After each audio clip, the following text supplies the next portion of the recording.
Ìwé karùn-ún ti Mósè tí à ń pè ní Deuteronomy orí kìíní láti ẹsẹ̀ kìíní títí dé ẹsẹ̀ 54.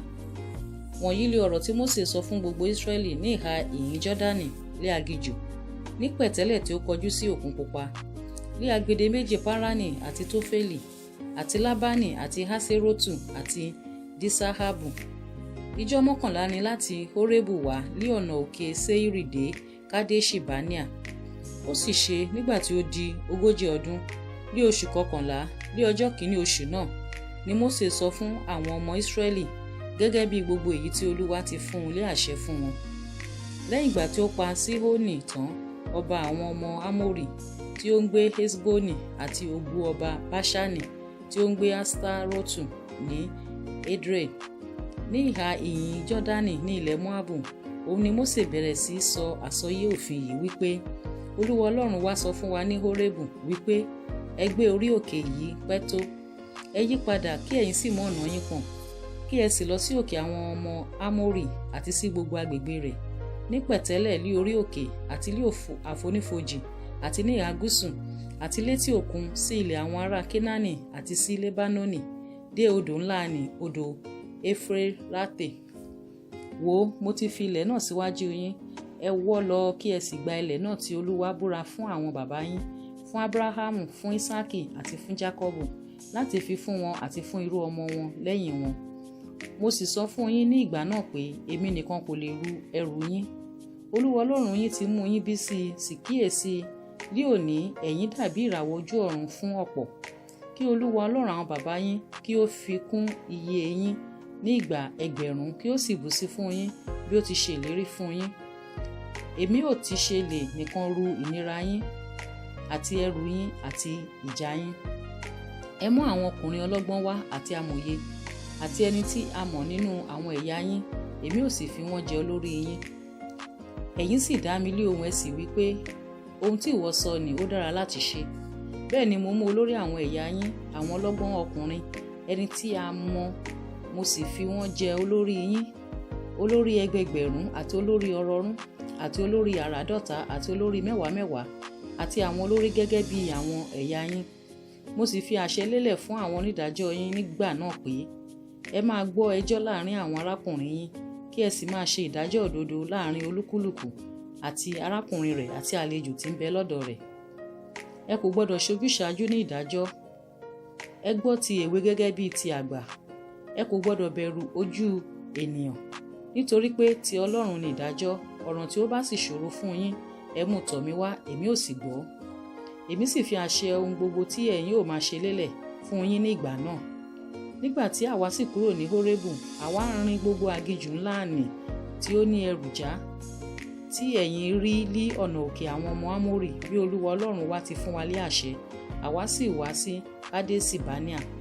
Èmi sì wí fún yín pé ẹ̀yin dé òkè àwọn ọmọ Ámórì náà tí Olúwa Ọlọ́run wa fi fún wa.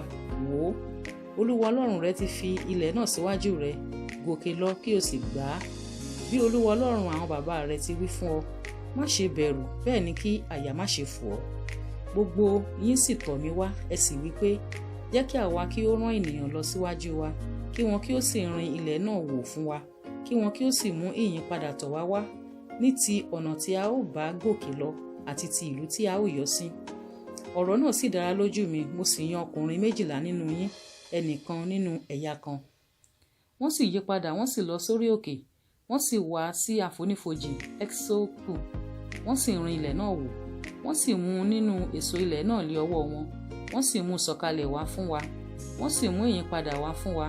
Wọ́n sì wí pé ilẹ̀ tí Olúwa wá fi fún wa ilẹ̀ rere ni.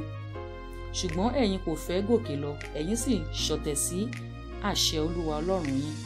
Ẹ̀yin sì kún nínú àwọn àgọ́ yín wípé nítorí tí Olúwa kórìíra wa bí ó ṣe mú wa láti Íjíbítì jáde wá láti wá fi wá lé àwọn ọmọ Ámórì láti run wá. Níbo ni àwa ò gbé gòkè lọ? Àwọn arákùnrin wa ti dáyà já wa wípé àwọn ènìyàn náà sì ń gbọ̀nlẹ̀ jù wá lọ. Ìlú wọn tóbi, a sì mọ̀dí wọn ká ọ̀run. Pẹ̀lúpẹ̀lú àwa rí àwọn ọmọ Ánákì níbẹ̀. Nígbà náà ni mo wí fún yín pé ẹ má ṣe fòyà, bẹ́ẹ̀ ni kí ẹ má ṣe bẹ̀rù wọn. Olúwa Ọlọ́run yín ti ṣáájú yín, òun ni yóò jà fún yín gẹ́gẹ́ bí gbogbo èyí tí ó ṣe fún yín ní Íjíbítì lójú yín àti ní aginjù, níbi tí ìwọ rí bí Olúwa Ọlọ́run rẹ ti gbé ọ, bí ọkùnrin tí gbé ọmọ rẹ̀ lí ọ̀nà yín gbogbo tí ẹ̀yin rìn títí ẹ̀yin fi dé ìhín yìí.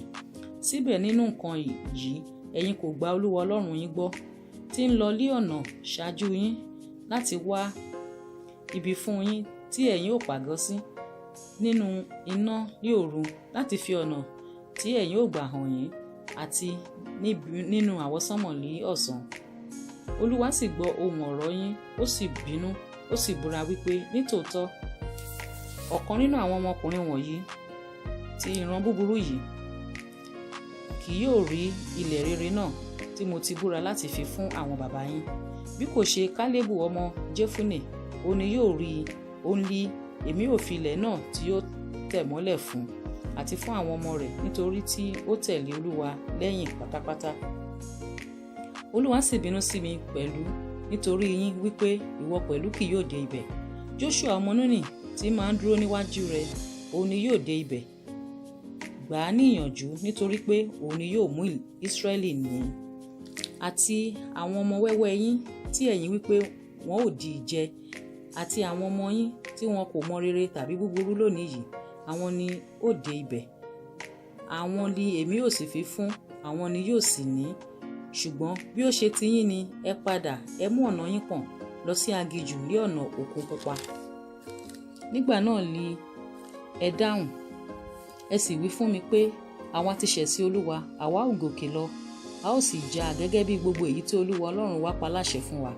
Àti olúkúlùkù yín di ìhámọ́ra ogun rẹ̀, ẹ̀yin múra láti gun orí òkè náà. Olúwa sì wí fún wọn pé ẹ má ṣe gòkè lọ, bẹ́ẹ̀ ni kí ẹ má ṣe jà, nítorí tí èmi kò sí láàrin yín, kí a má bàa lé yín níwájú àwọn ọ̀tá yín. Mo sọ fún yín, ẹ̀yin kò sì gbọ́. Ẹ̀yin ṣọ̀tẹ̀ sí àṣẹ Olúwa, ẹ̀yin sì kúgbu lọ sí orí òkè náà. Àwọn ọmọ Ámórì tí ń gbé orí òkè náà sì jáde tọ̀ yín wá, wọ́n sì lépa yín bí oyin ti ṣe, wọ́n sì run yín ní Seiri títí dé Homa. Ẹ̀yin sì padà, ẹ sì sọkún níwájú Olúwa, ṣùgbọ́n Olúwa kò gbọ́ ohùn yín, bẹ́ẹ̀ ni kò fetí sí yín.